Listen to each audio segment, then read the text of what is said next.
5. I'm doing 2 today. Hey, welcome to Teenage Thursdays. I'm Linnita Hosten, and you see the title 6 skills that students should practice before they leave high school.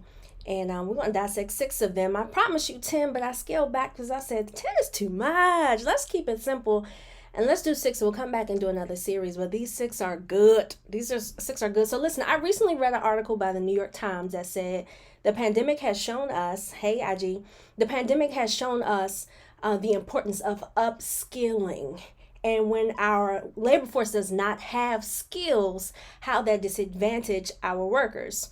So upskilling is a term that I say the workforce uses to describe how they're developing their workforce, how they're increasing their skill sets and closing their skill gap. And a skill gap is simply it is the difference between what you possess and then what you need to be efficient, to perform efficiently or perform like to the standard in their role. And so when you talk about upskilling, that's your ability to increasing your skill set so that you can perform at a level of proficiency across a variety of skills. And so I thought this topic was timely because, as you know me, I'm always thinking forward thinking. These are very mature concepts that I ask parents and education leaders to think about, but they're timely, and I think our economy is showing us that. So I said, what better way today than to kind of to dissect 6 skills that I feel we should definitely be focusing on. So hi, I'm Linnita Hosten. I didn't even tell you who I was. And high school parents hire me to help their students devise a post-high school plan. The goal is to prepare students to be very confident, competent, and competitive as they pursue their dream career and make their parents proud. And so every Thursday at 8 p.m. Eastern Standard Time. I'm late today because I had technical difficulties.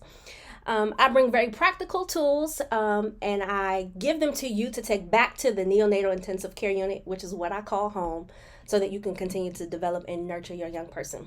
So let's jump in. Hey, IG family, if you have questions, don't hesitate to ask them. 6 skills. The first one is, and y'all will hate me for this one, but this one is super practical, yet one that we probably feel is egregious, and that is mastering a foreign language.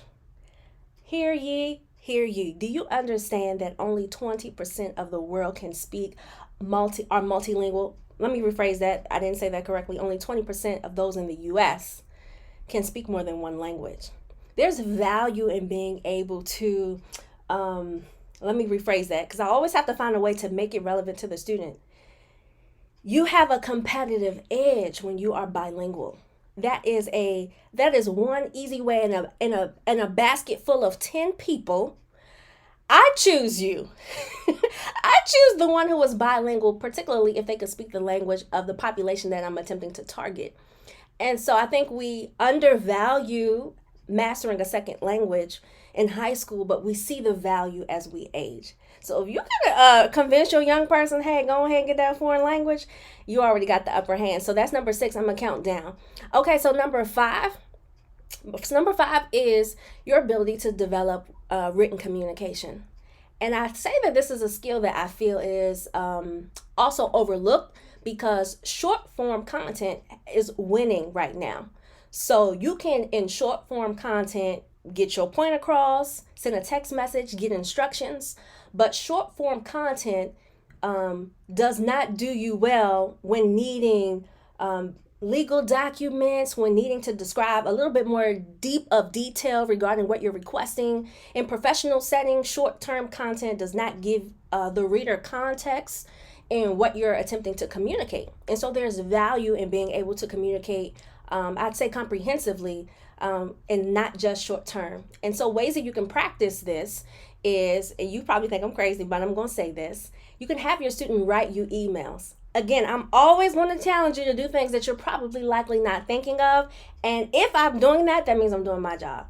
But have them write you emails. So let it be professional. You're looking for them to do the mechanics of writing. Mechanics meaning the grammar, the spelling, the layout, the structure, the spacing, the formatting. This is really good practice. So they can write their request to you. Let's say they want to propose that they go to their friend's house. Say, okay, put that in an email and send it to me. I know it's an extra step, but it's good practice. Some parents, I've heard them say this, and I wouldn't, This wouldn't be my pick, but you can have them write a research paper, or if they want this expensive toy, they want the retros, why they should have it. You could do that too. I wouldn't necessarily go that route, but that's an option. But they need ways to practice writing. When I got into undergrad, the hardest part about my role was actually writing emails. I don't know if anyone listening can relate to that, but actually writing, trying to explain myself in a fluid thought in writing. Like I can stand at your desk and tell you, but when I had to put it in an email and everybody would say that, could you throw that in an email and send it to me? It'd take me like 2 hours to get those thoughts out. And so I feel like we can better prepare them by having them do more long form content. So that's number 5. Ooh, this one is my favorite. Number 4 is teaching them service. I can't remember who said this, but service is the rent we pay to live here on earth. And y'all tell me who I can accredit that to. I've heard it before. But when you serve, there's a humbling feeling behind it, because it's greater than you. The extension of what you're doing is greater than you. And while it is humbling and it's generous, you are lending your time and your abilities, it's also eye-opening. It is through our volunteerism that we develop or unleash, is what I call, skills that we don't realize are there. Soft skills typically, like compassion, when you are working with people who you may feel come from a place where you may not come from. It helps us recognize our privilege. It helps us just remain connected to our community, that we are part of an ecosystem. So I think service challenges our lens. It takes us out of our normalcy and says, okay, well, you're actually a part of this greater world. Don't forget that.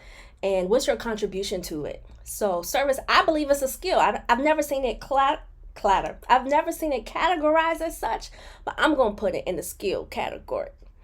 So that's service. So here's number 3, the ability to self-assess. Hear ye, okay? If the thing that gets me about adults is the inability or their lack of understanding of how they might have contributed to something. I can't wrap my head around those who have not yet developed a level of self-awareness to have responsibility and accountability for how they show up in the world. And unfortunately, when we don't learn those things early on, as we go on, I feel we are impacting, sometimes positively and not so positively, the relationships of people that we make. The sooner, or the quicker, the faster we learn these very interpersonal skills, I feel we become an asset to our communities and our families. The ability to self-assess just basically means I can sit back and think about, in reflection, how what I did might have contributed to, good or bad, to the situation. And I can own it. I can have ownership of my contribution. I can have admission of error, which basically means I acknowledge that it might have been my wrongdoing that got us here. That ability to self-assess is powerful. And we do that by, after something is done, consciously saying, okay, how did that go? How could I have done that better? What, like, sitting in that. This is good. So I love this stuff. All right, so that was number 4. I have 2 more because I told you I had 6. So number 5, the number 5 is the ability to forgive. When I tell you, you will be disappointed, you will be discouraged, you will be talked about, you will be set aside, you will be looked over, you will be picked over, you will be dealt with aggressively, you will be discriminated against. There will be so many times where you will feel like you were disadvantaged. And I always challenge my students to forgive. And I'll tell you what forgiveness is. We say it's a hard thing, but if you don't have an understanding of what heart is, then those are just words. It's not really easy to apply to you.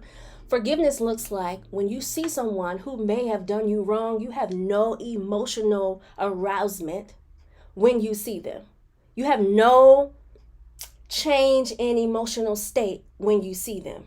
Forgiveness is those feelings have been dealt with, they have subsided and or been eliminated, and I can still love you even though you might have hurt me. Forgiveness, I'm trying to tell you, when we hold grudges, I feel we limit our ability to see past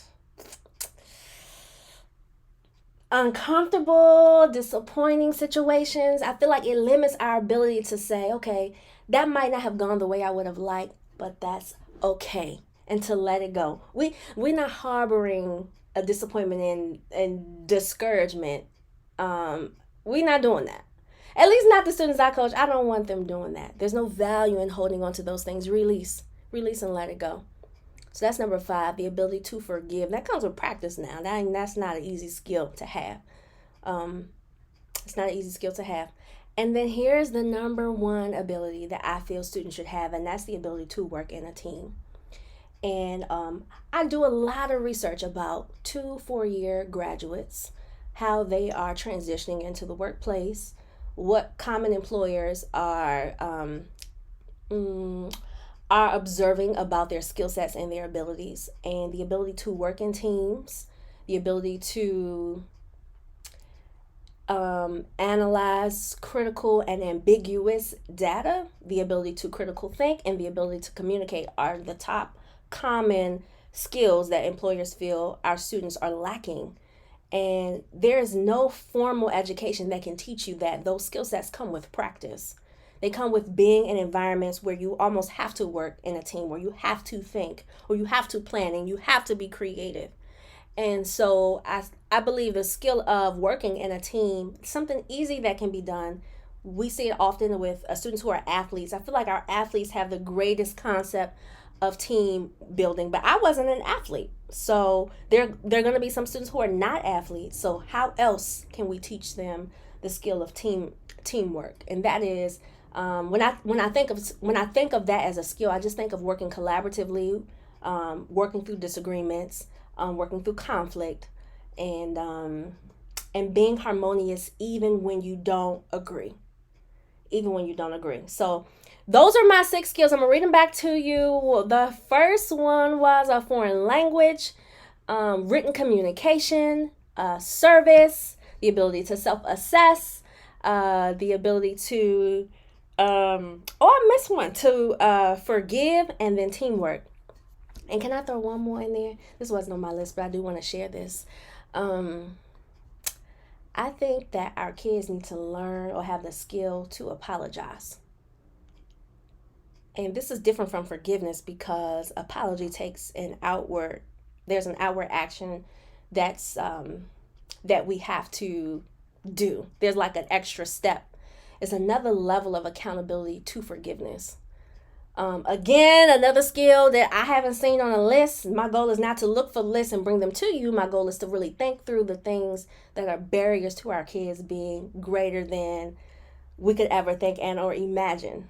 And so the ability to apologize, to express regret or remorse, and to own that, to take accountability for how we may have hurt or impacted others.